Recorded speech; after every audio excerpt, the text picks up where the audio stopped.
पूज्य श्री बालकृष्ण दास जी महाराज। जन्म इनका कर्नाटक में और उनकी भक्ति साधना पूर्ण रूप से श्रीधाम वृंदावन में प्रकाशित हुई। यही अपने प्राण प्रीतम प्रभु का साक्षात्कार किया। प्रेमोन्माद भी यही वृंदावन में वो आनंद विभोर होकर के भक्तों को भी उस रस में डुबोया श्री वृंदावन धाम में। आपका जन्म केरल देश के नरेश प्रसिद्ध भक्त संत कुलशेखर आलवार के वंश में हुआ था। कुलशेखर भगवान की कौस्तुभ मणि के अवतार माने जाते हैं। जिस वंश परंपरा में पूज्य श्री महाराज श्री बालकृष्ण दास जी का प्रादुर्भाव हुआ, वो केरल देश के नरेश प्रसिद्ध भक्त संत कुलशेखर आलवार के वंश में हुआ। कुलशेखर भगवान की कौस्तुभ मणि के अवतार माने जाते हैं। भक्ति का ऐसा आवेश उन्हें रहता था कि वो राजोचित दिनचर्या से विलग रहकर सदैव भगवान की सेवा चिंता में मगन रहते थे। चिंतन में उन्होंने राज्य का परित्याग कर दिया और प्रतिक्षण केवल प्रभु को रिझाने में, प्रभु के लीला गायन में, प्रभु के सामने नृत्य करना, प्रभु की सेवा में ऐसे मगन रहते। इनका परिवार श्री रंगम में ही बस गया।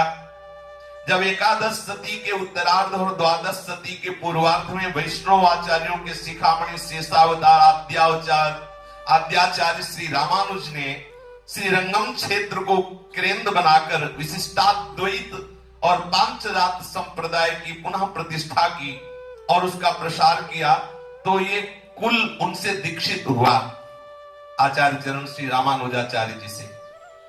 किंतु तत्कालीन चोल सम्राट कुलोत्तुंग के वैष्णव विरोध से उत्पीड़ित वो जो ये कुलोत्तुंग नाम का जो राजा था, ये बहुत विरोध करता था। किसी को भी कंठे तिलक लगाए देखता तो वैष्णव को दंड देता, प्रथा पहुंचाता और विरोध करता। स्वयं आचार्य चरण जी को भी रंगम छोड़ना पड़ा उसके कारण।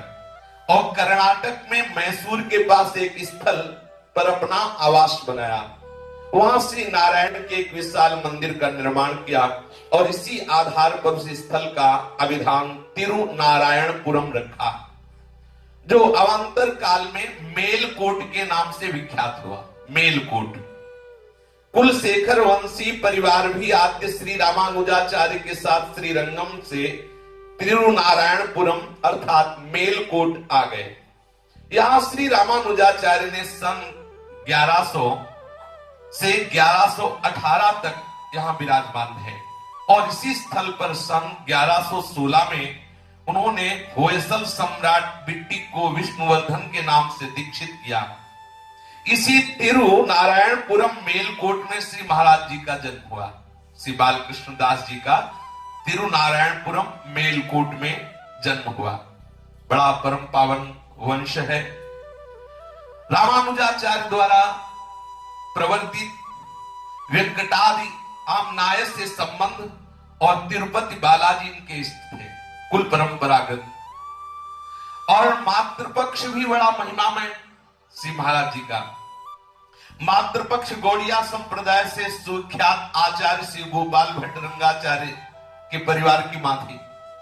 पितृपक्ष आचार्य श्री रामानुजाचार्य से दीक्षित और मातृपक्ष आचार्य श्री गोपाल भट्ट रंगाचार्य ने सुशोभित किया। श्रीमन महाप्रभु श्री चैतन्य देव के ये समकालीन उनके पिता श्री वेंकट भट्ट के घर पर ही श्रीरंगम में महाप्रभु ने अपनी दक्षिण यात्रा में चातुर्मास व्यतीत किया था।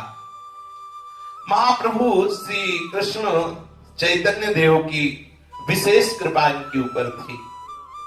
श्री वैष्णव एक वेंकट भट्ट नाम प्रभु के निमंत्रण कैल करिया सम्मान, निज घरे लाइया कैल पाद प्रक्षालन, से जल सबई सेते करिल भक्षण, भिक्षा कराइया किछु कैल निवेदन, चातुर्मास्य आसि प्रभु हैल उपसन्न, चातुर्मास्य कृपा करि रहो मोर घरे, कृष्ण कथा कहि मोरे निस्तार अमारे, तार घरे रहिला प्रभु कृष्ण कथा रसे, भट्ट संगे गोडाइला सुखे चारी मासे।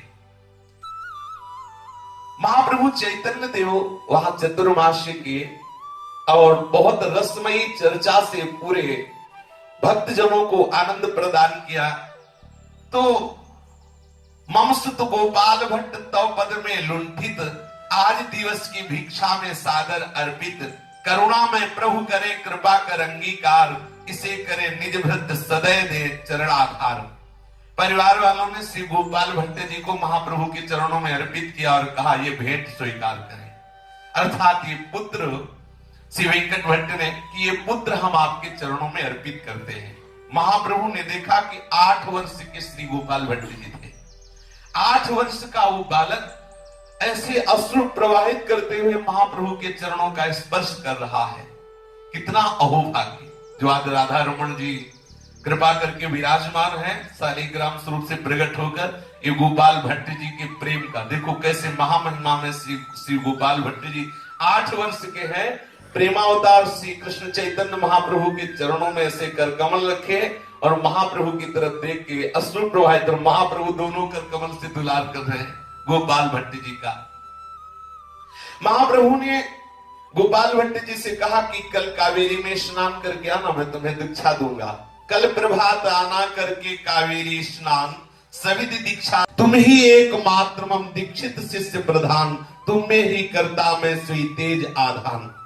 महाप्रभु ने उन्हें गोपाल मंत्र प्रदान किया और अद्भुत आशीर्वाद दिया कि तुम्हारे इस द्वारा बहुत भक्ति का विस्तार होगा, तुम बहुत भक्ति मार्ग के विद्वान होगे, तुम जिस पर कृपा करोगे निश्चित उसे श्री कृष्ण मिल जाएंगे। तुमसे होंगे प्रकट सर्व वैष्णव सिद्धांत, नरस निरूपण प्रतिपादन में होंगे भ्रांत। अर्थात तुम जिस भक्ति की स्थापना करोगे उसमें कभी किसी को संशय और भ्रम नहीं होगा और निश्चित भगवत प्राप्ति होगी। वही श्री गोपाल भट्ट जी अंततो गत्वा श्री धाम वृंदावन पधारे, जहां आपके पूजित श्री शालिग्राम से साक्षात प्रिया प्रीतम प्रकट हुए जो राधा रमन जी के रूप में। प्रिया प्रीतम का मिलित रूप श्री राधा रमन लाल जी है। श्री राधा रमन जी आज भी भक्त जनों को महान आनंद प्रदान कर रहे हैं। महाप्रभु चैतन्य देव की कृपा का अनुभव श्री गोपाल भट्ट जी को जो हुआ तो गोपाल भट्ट का प्रेम ही श्री राधा रमन जी के रूप में आज विराजमान है। महाप्रभु कितना गोपाल भट्ट जी को प्यार करते थे कि उन्होंने अपना आसन और कौपीन डोर प्रसादी में भेजा श्री गोपाल भट्ट जी को। इसी कुल में जटावल्लभ अप्रमेय अन्नाचार्य जी हुए, जिनको सेवा कुंज में सखियों के बीच में बिहारनी जो प्रिया प्रीतम का साक्षात दर्शन हुआ। उन्हीं के यहां से इनकी माता श्री बालकृष्ण दास जी की जो माता है वो इस परिवार से है। देखो कितना महिमा में वर्ष है कि मातृपक्ष महाप्रभु चैतन्य देव की कृपा और पितृपक्ष आचार्य श्री रामानुजाचार्य की कृपा से। महाराज जी की जन्मपत्री है वैक्रमे संवत्सरे 1975 तमे वर्षे तथा चसके 1940 प्रवर्तमाने हेमंत ऋतौ मासोत्तमे मार्गशीर्ष मासे शुक्ल पक्षे एकादश्याम तिथौ घटी 4 पल 35 परम द्वादशी शनिवासरे अश्विनी नक्षत्रे 16:40 परम भरणी परिघ योगे 21:56 परम शिवम सूर्योदयादिष्टम 44:36 कन्या लग्ने 5:1:38-32 तदानुसारम 15/12/1918 मेलकोट स्टैंडर्ड टाइम 12:55 रात्रि के 12:55 रात्रौ तिरुनारायणपुरे मैसूर राज्ये आस्याम शुभ वेलायाम स्वधर्म परायण स्वधर्म मूर्ति श्री कृष्ण अयंगार महोदया नाम गृहे भार्या सौभाग्यवती कमलम्मा शुभ कुक्षो पुत्र रत्नम श्री संपत कुमारम अली जनत अस्य राशि मेषा। महाराज जी की ये जन्मपत्री ये और महाराज जी का जो बाल स्वरूप है श्री संपत कुमार जी, ये जो प्रथम छवि है महाराज जी की बाल रूप संपत कुमार जी, ये विद्यार्थी रूप महाराज जी का। ये श्री महाराज जी ऐसे पावन कुल परंपरा में प्रकट हुए, श्री रामानुजाचार्य द्वारा बसाए गए, उन्हीं के द्वारा प्रतिष्ठित श्री नारायण मंदिर से विभूषित तिरुश्री नारायणपुरम मेलकोटा के पुनीत तीर्थ में विक्रम संवत 1975 मार्गशीर्ष मास शुक्ल पक्ष की पावन एकादशी शनिवार तदानुसार 1918 सन 1918 और 29 नवंबर की रात्रि में 12:55 में महाराज जी का प्रादुर्भाव हुआ। कितने वर्ष हो गए? 1918, सन 1918 है 100 वर्ष। 1918 में महाराज जी का प्रादुर्भाव हुआ। रात्रि के 12:55 पे ठाकुर जी प्रकट हुए थे। 12:55 और थोड़ा आगे करके महाराज जी प्रकट हुए। जन्म के समय भरणी नक्षत्र, मेष राशि और कन्या लग्न प्रवर्तमान थी। मासा नाम मार्गशीर्ष हम भगवान ने कहा है। तो इस मार्गशीर्ष के उद्घोषक भगवान श्री कृष्ण ने इसी एकादशी तिथि पर शास्त्रार्थियों से पूर्व श्रीमद् भगवद गीता का उपदेश किया था कि मोक्षदायिनी एकादशी जो कही जाए, जिसमें ओम प्रकाश जी पधारे, महाराज जी उसी गंगोत्री में पधारे आए। गीता जयंती का समारोह इस तिथि पर होता है। इस प्रकार पावन कुल परंपरा, पवित्र तीर्थ और पुनीत तिथि की त्रिवेणी से उद्भासित श्री महाराज जी का प्रादुर्भाव हुआ। आचार्य कुलभूषण, संगीत प्रेमी, गायन कुशल तथा तंतुवाद्य विशारद, इनके पिता श्री पार्थ सारथी अयंगार को यह सौभाग्य प्राप्त हुआ, पिता पद प्राप्त हुआ। वैसे इनका नाम तो श्री कृष्ण अयंगार था, श्री कृष्णन अयंगार, किंतु बाद में उन्होंने अपने नाम को स्वयं परिवर्तित किया, पार्थ सारथी अयंगार। इस नाम परिवर्तन में एक रहस्यमयी अंतर कथा छिपी है। उस समय प्रथम विश्व महायुद्ध सन 1914 से 1916 तक चला। इस दौरान श्री कृष्णन अयंगार फ्रांस में थे। भारत की स्वाधीनता के प्रयासों के समय में एक क्रांतिकारी दल यूनाइटेड किंगडम और फ्रांस में सक्रिय थे। इनसे श्री कृष्णन अयंगार का संपर्क था। इनकी एक अंतरराष्ट्रीय बैठक में सम्मिलित हुए थे। ब्रिटिश गवर्नमेंट को इसका पता चल गया। उसने रिल्म डिफेंस एक्ट के तहत इनके विरुद्ध वारंट जारी कर दिया। ये छिपकर वहां से भागते आए, स्वदेश लौट आए, पर इन्होंने अपना नाम बदल दिया। नाम रखा पार्थ सारथी अयंगार। वैसे पूरा नाम पहले का था श्री कृष्णन अयंगार। इसी नाम से फिर बाद में विख्यात हुए पार्थ सारथी अयंगार। ये महाराज जी के पिता का नाम है। आपकी राजनीति की भूमिका देश स्वतंत्र कराने की भावना और भगवान की भक्ति पहले महापुरुषों में देखा गया है। भाई जी के भी जीवन में राधा बाबा के देश के प्रति भी बहुत ममता थी कि हमारा देश विरोधी भावों से बचे, हमारा देश भगवत भक्ति से युक्त हो, स्वतंत्र हो। बड़े सुंदर संस्कार इनके पिताजी के थे। इनकी संपूर्ण दिनचर्या भगवत दिनचर्या के अंतर्गत ये हरि कीर्तन ऐसा करते, हारमोनियम बजाते हुए कि जब कीर्तन करते तो ऐसा लगता सभा में श्री कृष्ण पधार चुके। इतना आनंद होता जब ये कीर्तन करते, हारमोनियम बजाते हुए इनके पिताजी। और चित्रकला में भी आपकी सक्रिय रुचि थी। महाराज जी की जो माता थी कमलम्मा, जो गौड़ेश्वर संप्रदाय के परिकर में प्रकट हुई महाप्रभु की कृपा पात्र वंश में, बड़ी भक्तिमती थी और दर्शन शास्त्र की निष्णात, संस्कृत भाषा की विख्यात कवित्री थी। संपूर्ण संस्कृत भाषा का उनको ज्ञान था। स्वभाव बड़ा मृदु था, बड़ी भक्ता थी। दर्शन शास्त्र में वो आचार्य थी माता जी जो थी महाराज जी की। धारा प्रवाह संस्कृत बोलने का अधिकार, धारा प्रवाह संस्कृत और कन्नड़ भाषा में आपने भक्ति संबंधी काव्य रचनाएं भी की। महाराज जी का जब जन्म हुआ तो विद्वानों ने नाम रखा संपत कुमार जी। श्री महाराज जी का नाम संपत कुमार जी। और 9 संतानें, 5 पुत्र और 4 पुत्रियां। इनके नाम यदुगिरी, संपत कुमार, वेदवल्ली, राजगोपाल, रंगनाथ, श्रीमोहन, गीता अर्थात श्यामला, ज्योति और इंद्राणी। 5 पुत्र 4 पुत्रियां। सब संततियों में ज्येष्ठ कुमारी यदुगिरी थी और इसके बाद श्री संपत कुमार जी अर्थात महाराज जी, ये यदुगिरी से 3 वर्ष छोटे थे। बाल्यावस्था से ही इनमें एक सबसे बड़ा विशेष गुण था, जहां जहां लेटा दिया वहीं लेटे हैं, जैसे बैठा दिया वैसे बैठे हैं। न रोना है, न देखना है, न बोलना है, न सुनना है, गुण सुन एकदम शांत। ये होता है महापुरुषों की कुछ विलक्षणता होती है, साधारण बालकों से विलग होता है उनका जीवन।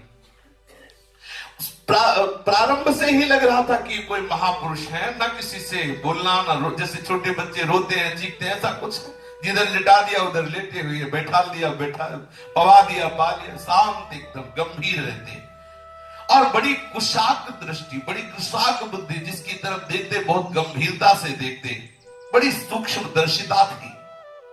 सुंदर दुलार से अब ये 5 वर्ष की अवस्था के हुए, इनके ओठ चलते रहते थे। ये पूर्व से जो महापुरुष जन होते हैं, ये एक जन्म की भक्ति नहीं होती। जैसे अपने पीछे चर्चा से ओम प्रकाश जी के 52 यश के कथन श्रवण हुआ।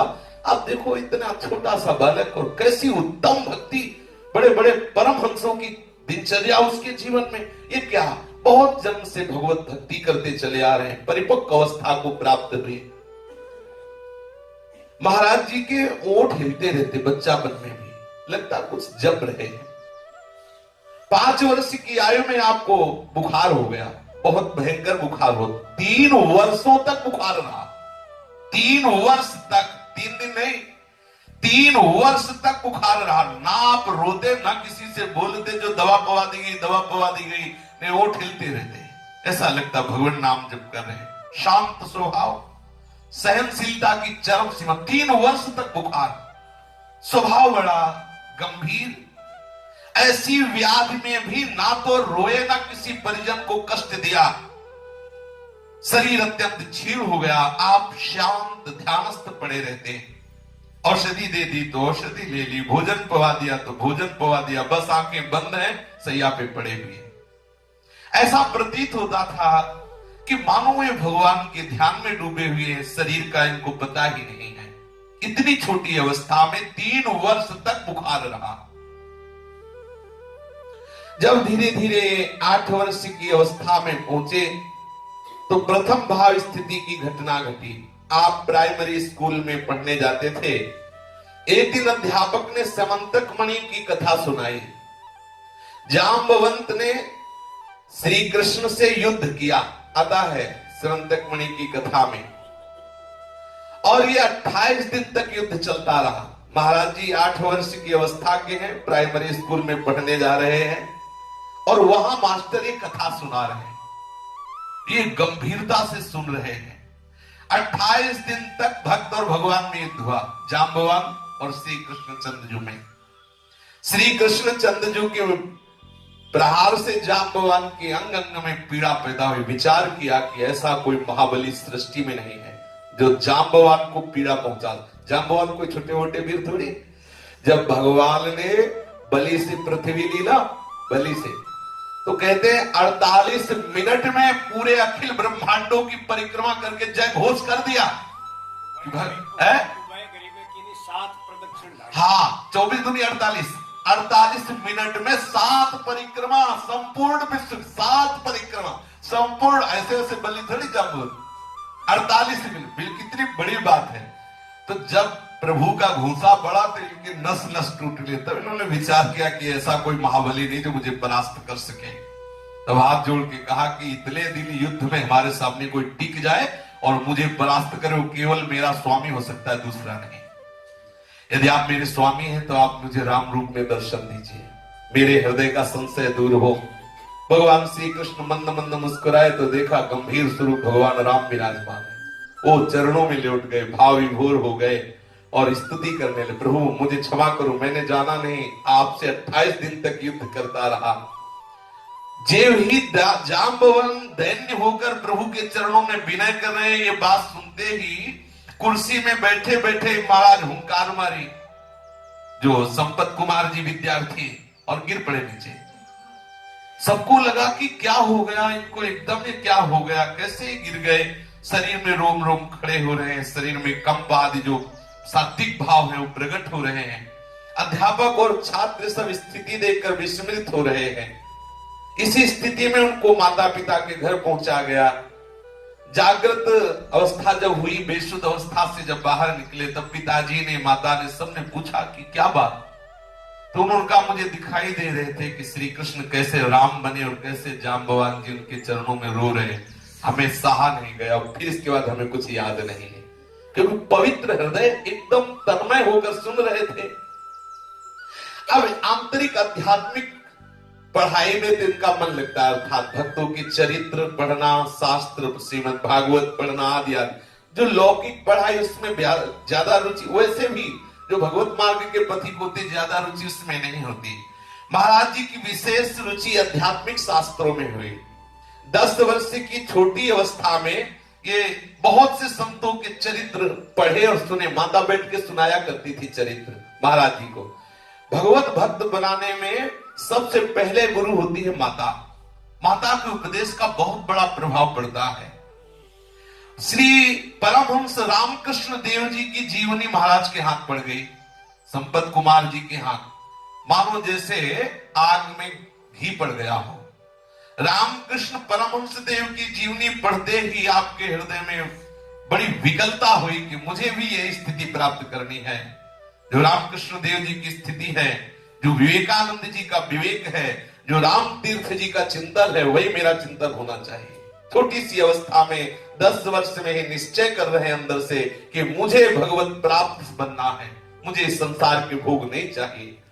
बार बार परमहंस देव श्री रामकृष्ण देव जी की जीवन वृत्ति अर्थात वो जीवनी पढ़ते, एक एक बात का चिंतन करते, बस हृदय में भक्ति का वो अंकुरण हुआ जो बड़े बड़े महापुरुषों को जिस ऊंचाई पे पहुंचाता है। आपके हृदय में बात जागृत हो गई कि मेरा जीवन ठीक रामकृष्ण परमहंस की तरह ही होना चाहिए, मैं संसारिक बनकर जीवन व्यतीत नहीं कर सकता। हृदय में हुआ जब बहुत तन्मयता से रामकृष्ण परमहंस जी की जीवनी पढ़ी तो उनके हृदय में एक बात आई कि कभी मेरे भावना में मेरे सामने श्री रामकृष्ण परमहंस जी पधारे, क्योंकि संत महापुरुष अविनाशी पद स्वरूप होते हैं। जैसे भगवान कभी भी आप उनको पुकार करके देखिए, दैन्यता से तो सामने आ जाएंगे। ऐसी यदि तन्मयता और है, जिन महापुरुष में विशेष श्रद्धा हो जाती, तन्मयता की जाती है तो उनका साक्षात्कार हो जाता है जागृत में। ऐसा ही नहीं कि स्वप्न में जैसे आप बैठे ऐसे, पर वो किस कोटि का तुम्हारे अंदर चिंतन होता है, कैसी तुम्हारे अंदर धारणा, वैसे ही अनुभव में आता है। अब ये ऐसी हृदय में भावना बनी कि किसी से वार्ता ही नहीं करनी है। अगर कोई वार्ता इनसे करता तो बोलते भी नहीं। भाई बहनों के साथ पढ़ने तो जाते, और जैसे मान लो तांगे पे बैठना है, कई बच्चे हैं बैठे हैं वार्तालाप कर रहे हैं, आप बोलते ही नहीं। अगर कोई ज्यादा बात करता तो वो कहते थे कैसे लोग हैं, ना तो नाम जप कर रहे हैं ना भगवान की बात कर रहे हैं, व्यर्थ की बातें करते हैं। अगर बात करनी तो भगवान की बात करो या नाम जप करो, व्यर्थ की बातें मत करो। देखो कितने सावधान है इतनी छोटी अवस्था में महाराज जी। अब महाराज जी की 11 साल की अवस्था हुई। आप अपने पिताजी, बड़ी बहन तथा परिवार के साथ एक बार प्रार्थना की कि मुझे रामकृष्ण परमहंस देव जी के मंदिर में ले चलो। इतनी तन्मयता छोटी अवस्था में। तो माताजी, पिताजी और बड़ी बहन के साथ दर्शन करने गए परमहंस श्री रामकृष्ण देव जी के मंदिर में। मंदिर में जगमोहन पर जे ही परमहंस जी के विशाल श्री विग्रह पर चित्र पर दृष्टि पड़ी तो आप देखते ही रोमांच होने लगा, नेत्रों से अश्रु बरसने लगे और भावावेश में इनके शरीर में सात्विक भाव जागृत हुए। थोड़ी देर तक आप एकदम खोए रहे।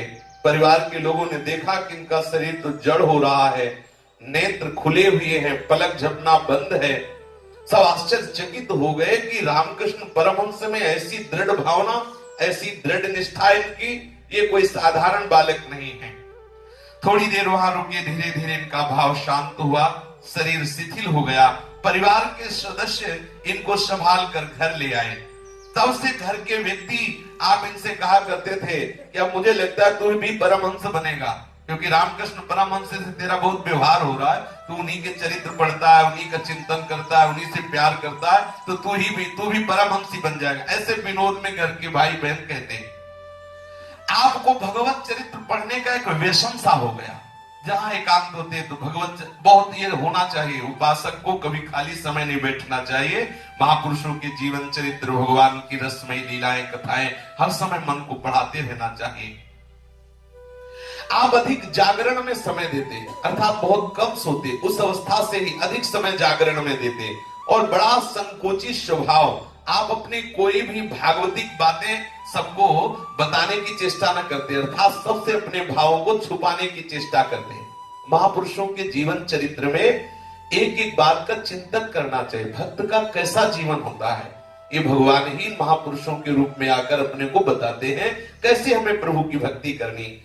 महाराज जी का संकोची स्वभाव, वो अपने भावों को बहुत गोपनीय रखते, कोई जान ना जाए कि हम ऐसी भक्ति कर रहे हैं।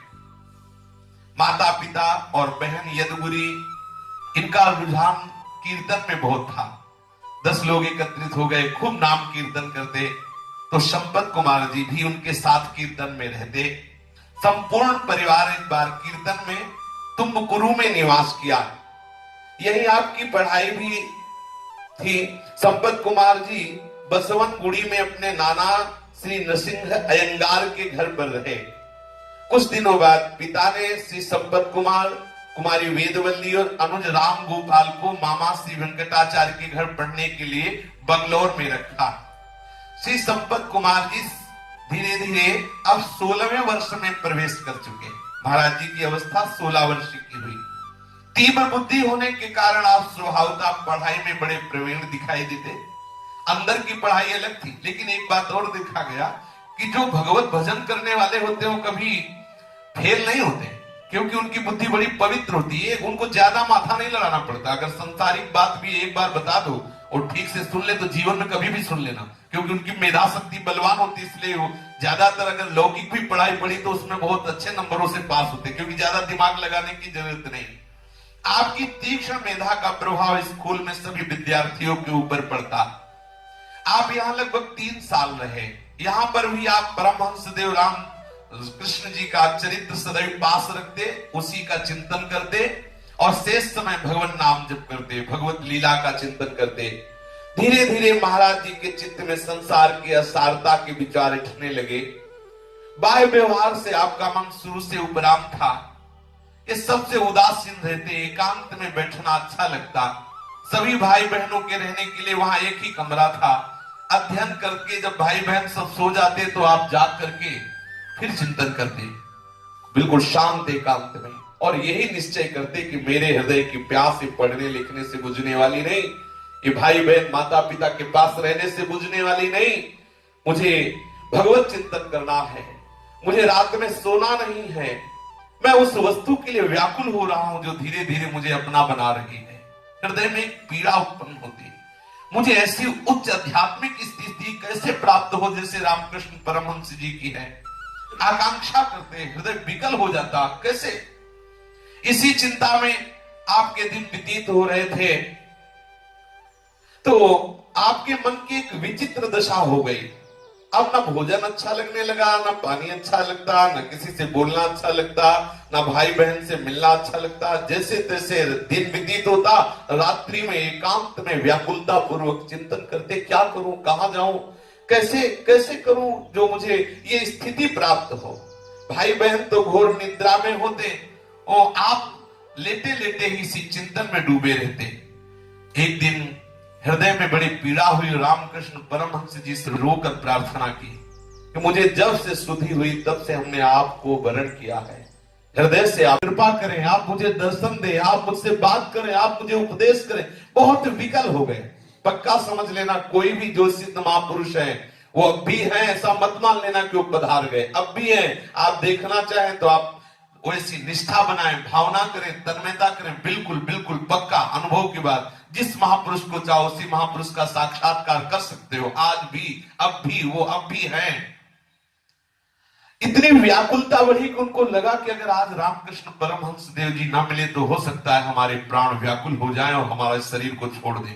ऐसी व्याकुलता। अचानक देखा संपूर्ण कमरे में दिव्य प्रकाश छा गया। महाराज जी ने देखा दिव्य प्रकाश छा गया, आंख खोल के बैठ गए। देखा उस प्रकाश में ठीक वैसी जैसी छवि देखी थी वैसे ही रामकृष्ण परमहंस जी मुस्कुरा कर देख रहे हैं महाराज जी की तरफ। नेस्त स्थिर किए, कहीं मैं सो तो नहीं रहा, मैं कहीं स्वप्न तो नहीं देख रहे, नहीं नहीं मैं तो जग रहा हूं। और सामने देखा कि रामकृष्ण परमहंस जी विराजमान हैं।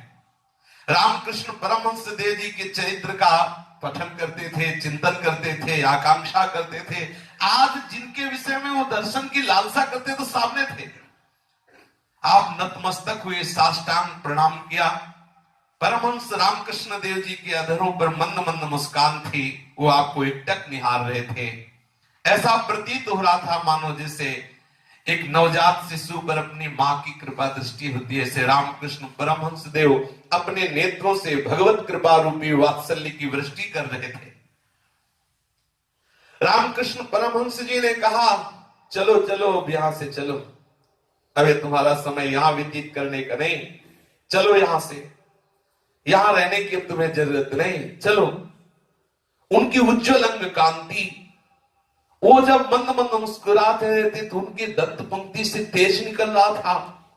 उनके नेत्र ऐसा लग रहा था कि मानो कृपा की वर्षा कर रहे हैं, और मुख में अद्भुत लालिमा थी। ऐसा लग रहा था पूरे कमरे में इत्र छिड़क दिया गया है। रामकृष्ण परमहंस देव जी की उपस्थिति में संपूर्ण कमरा सुवासित। ऐसी महामहिमामयी भगवती की स्थिति पूज्य महाराज जी की। परमहंस देव जी के अधरों से ये मृदुल शब्द निकल रहे थे, चलो चलो, तुम्हारा समय यहां का नहीं, तुम्हें मैं लेने आया हूं, चलो। ऐसे मंद मुस्कुरा करके बोल रहे थे, और महाराज जी के नेत्रों से सतत अश्रु प्रवाह हो रहा था। अपने भाई बहनों को जगाया और कहा, देखो देखो परमहंस जी पधारे हैं, रामकृष्ण परमहंस जी पधारे, दर्शन करो। बहन वेदवल्ली और राजगोपाल हड़बड़ा कर उठे तो उन्हें रामकृष्ण परमहंस नहीं दिखाई दे रहे थे, केवल सुगंध, वो सौरभ और वो कमरे में प्रकाश। वो बार बार कहते कि इतना सुंदर सुगंध आ रही, इतना सुंदर प्रकाश, कहां है परमहंस देव? बोले सामने। बोले नहीं, मुझे नहीं दिखाई दे रहे। थोड़ी ही देर में वो सुगंध भी अंतर्हित हो गई और वो तेज भी अंतरित हो गया, और अन्य किसी को परमहंस देव जी के दर्शन नहीं हुए, क्योंकि भगवान और भगवान की इस भगवत प्राप्त महापुरुषों के दर्शन उसी को होते हैं जिन पर वो कृपा दृष्टि करके दर्शन देना चाहे। सभा में यदि प्रभु आवे किसी को भी दर्शन देना चाहे तो केवल उसी को होंगे, अन्यथा नहीं। ऐसे ही भगवत प्राप्त महापुरुष जिसको दर्शन देना चाहे वही देख सकता है, अन्यथा नहीं। सिद्धांत भी ऐसो ही जाने जे देव जनाई जानत तुम्हें तुम्हें। उस रात्रि के अपूर्व आनंद का हृदय में ऐसा प्रभाव पड़ा कि वैसे ही गंभीर स्वभाव महाराज जी का, आप तो थोड़ी थोड़ी देर में आंसू चलते, गंभीर हो जाते, उदासीन हो जाते। अब वहां ठहरना संभव हो गया। ऐसा लगता कि अब मैं बंगलोर में एक क्षण भी ना रहूं। अध्ययन से मन हट गया।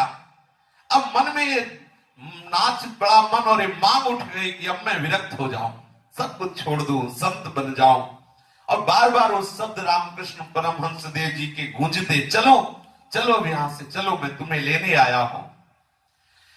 प्रबल आकर्षण, वो सरस मोहिनी चितवन, वो अमृतमय वचन, बस यही गूंज रहा है महाराज जी के। परमहंस देव जी का वो वचन, वो चितवन, वो आदेश। अपने छोटे भाई और बहन से कहा कि अब मैं यहां टिक नहीं सकता, मुझे परमहंस देव जी बुला रहे हैं, मैं जाऊंगा। पर इन लोगों की ऐसी भावना नहीं थी कि कहां परमहंस देव जी हैं, कहां बुला रहे हैं। वो समझते कि इनका बावरापन है, ये विनोद कर रहे हैं। इस हृदय भेदनी पुकार का मर्म, वो जीवन में क्रांति उपस्थित होने वाला संकेत सबको कैसे समझ में आ सकता है? जिन पर भगवत कृपा हो और प्रभु जिसको समझाना चाहे वही समझ सकता है। प्रीतम प्राप्ति के पथ पर बिना रुके वही बढ़ता है जिसे प्रभु आकर्षित कर रहे हैं। जिसे महापुरुषों का मिलान हो जाए, समझ लो श्री कृष्ण मिलने वाले हैं। दिव्य संदेश, दिव्य संकेत संपत कुमार जी के लिए ही था, इसलिए इनकी बात को कोई समझ नहीं पा रहा था। दिव्य संदेश दिव्य कृपा पात्रों को होता है। दिव्य प्रेम का आवाहन सुनकर भला कोई कैसे रुक सकता है? अब आप देखिए, क्या महाप्रभु चैतन्य देव को किसी भी स्थिति से घर से भागना चाहिए था? क्या आप विचार करो, वयो वृद्धा सची माता और नौ किशोरी विष्णु प्रिया जी, दूसरा कोई पानी देने वाला नहीं है। पर ये प्रेम का ऐसा स्वभाव, ऐसा स्वरूप है कि वो ये सब परवाह नहीं करता। तो बड़ी विचित्र दशा की बात है, किसी भी स्थिति में नहीं भागी। मां वयो वृद्धा और नौ किशोरी आज तक गली में नहीं निकली अकेले, विष्णु प्रिया जी। अब कौन इनको संभालेगा, कौन? लेकिन एक बार भी महाप्रभु ने मुड़ के नहीं देखा और संन्यास ले लिया। ऐसा ही है जिसके हृदय में भगवत प्राप्ति की चाह प्रकट होती है, वो तो साक्षात प्रभु है, लेकिन जिसके भी हृदय में भगवत प्राप्ति की चाह प्रकट होती है उसका विचार हरण कर लिया जाता है। क्या होगा मेरे बाद, मेरी माँ का, मेरे पिता का, मेरी बहन का, मेरे भाई का, अगर ये विचार है तो अभी भगवत प्राप्ति की चाह है ही नहीं। जिसके हृदय भगवत प्राप्ति की चाह होती है वो सब विचारहीन कर देती है। केवल एक बात रहती, कैसे मुझे प्रीतम मिले, कैसे प्रीतम मिले। दिव्य संकेत श्री रामकृष्ण परमहंस जी का ऐसा होता है। प्रभु से रो रो के प्रार्थना करनी चाहिए कि हमारे तो बस की बात है नहीं, लेकिन यदि आप हमारे चित्त को खींचे तो माया की ताकत नहीं कि वो रोक सके। गोविंदा बृहदात्मानो न निवर्तन तो मोहिता। गोविंद जिसके चित्त को चुरा लेते हैं वो रोकने पर भी नहीं रुक सकती। गोपीजनों को गोविंद ने आकर्षित किया तो कोई रोक पाया गोपीजनों को? प्रार्थना करनी चाहिए कि हे श्री कृष्ण, किसी संत के रूप में या जैसे भी आप समझें, हमें भी आदेश करें, हमारे भी चित्त को ऐसे ही खींच ले कि कोई भी बाधा आपसे मिलने में बाधा न पहुंचा सके। कहीं हमारे हृदय में कोई विचार ना आ जाए, मैं कैसे रहूंगा, मेरे माता पिता कैसे रहे, बूढ़े माता पिता हैं, हम ही उनके इकलौते लड़के हैं, कैसे पालन पोषण होगा, अपराध नहीं लगेगा। आप देखिए महात्मा बुद्ध नवजात शिशु, बिल्कुल नवजात शिशु, और उनको छोड़ करके महात्मा बन गए। देखो भगवान शंकराचार्य वयोवृद्धा माता, दूसरा कोई पानी देने वाला नहीं। अरे हम आए ही हैं केवल भगवान को रिझाने के लिए। ये लौकिक व्यवहार माया जनित है। बड़े भाग्यशाली हैं जो इन माया जनित व्यवहारों की बेड़ियों को तोड़कर श्री कृष्ण मिलन के लिए भाग पड़ते हैं। आगे चर्चा। श्री राधा वल्लभ लाल की।